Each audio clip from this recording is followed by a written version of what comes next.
आज भारत के कुछ प्रमुख जलप्रपात के बारे में बताएंगे जो कि बहुत ही महत्वपूर्ण हैं। ये देखते हैं इसमें कौन कौन से हैं। तो इसमें एक है कुंचिकल जलप्रपात जो है, और ये 455 मीटर जो है ऊंचा है, और शिमोगा जिला जो है कर्नाटक में पड़ता है, और भारत का सबसे ऊंचा जो है वाटरफॉल है, जलप्रपात है। और यहाँ जलप्रपात की बात करेंगे तो इसको आप झरना भी कह सकते हैं। और दूसरी बात ये सबसे ऊंचाई से जो है पहाड़ों से जब गिरता है या ऊंचे स्थानों से गिरता है पानी, तो उसे क्या कहा जाता है? जलप्रपात कहा जाता है, वाटरफॉल कहा जाता है। तो सबसे ऊंचा जो है वो कुंचिकल है और शिमोगा जिला में कर्नाटक में स्थित है। और दूसरा जो भारत का सबसे ऊंचा है वो बहरे पानी जलप्रपात है, और ये है मयूरभंज उड़ीसा में पड़ता है। इसके बाद दूध सागर जलप्रपात है, ये गोवा में है। यह बहुत ही ज़्यादा प्रसिद्ध है दूध सागर वाला, और बहुत ज़्यादा पूछा जाता है।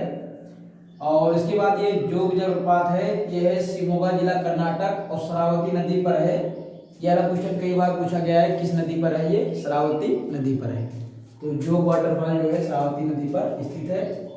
और खंडहार जो जलप्रपात है ये है सुंदरगढ़ उड़ीसा में पड़ता है।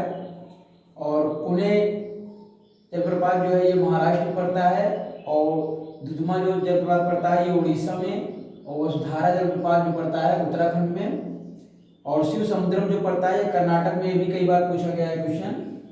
और इसमें हुंड्रू झारखंड में है। और स्वीट जलप्रपात है ये मेघालय में है। और धुआंधार जलप्रपात है ये मध्य प्रदेश में है, और नर्मदा नदी पर स्थित है जबलपुर में। ये बहुत इंपॉर्टेंट है, और नर्मदा नदी द्वारा जो है बनाया जाता है भेड़ाघाट के करीब जो है जबलपुर में। और इसके बाद है इसमें चित्रकूट बस्तर छत्तीसगढ़ में पड़ता है, और इंद्रावती नदी पर जो है ये जलप्रपात पड़ता है। और ये जो है भारत का नियाग्रा कहा जाता है। बहुत इंपॉर्टेंट है ये क्वेश्चन। भारत का नियाग्रा किस जलप्रपात को कहा जाता है? चित्रकूट जलप्रपात को जो है भारत का नियाग्रा कहा जाता है।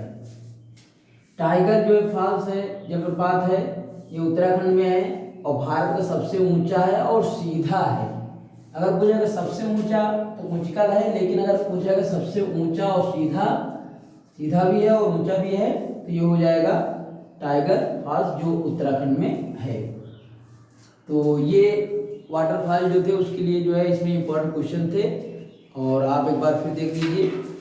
तो इस तरह से इसमें जो है। तो आशा करते हैं आपको वीडियो अच्छा लगा होगा।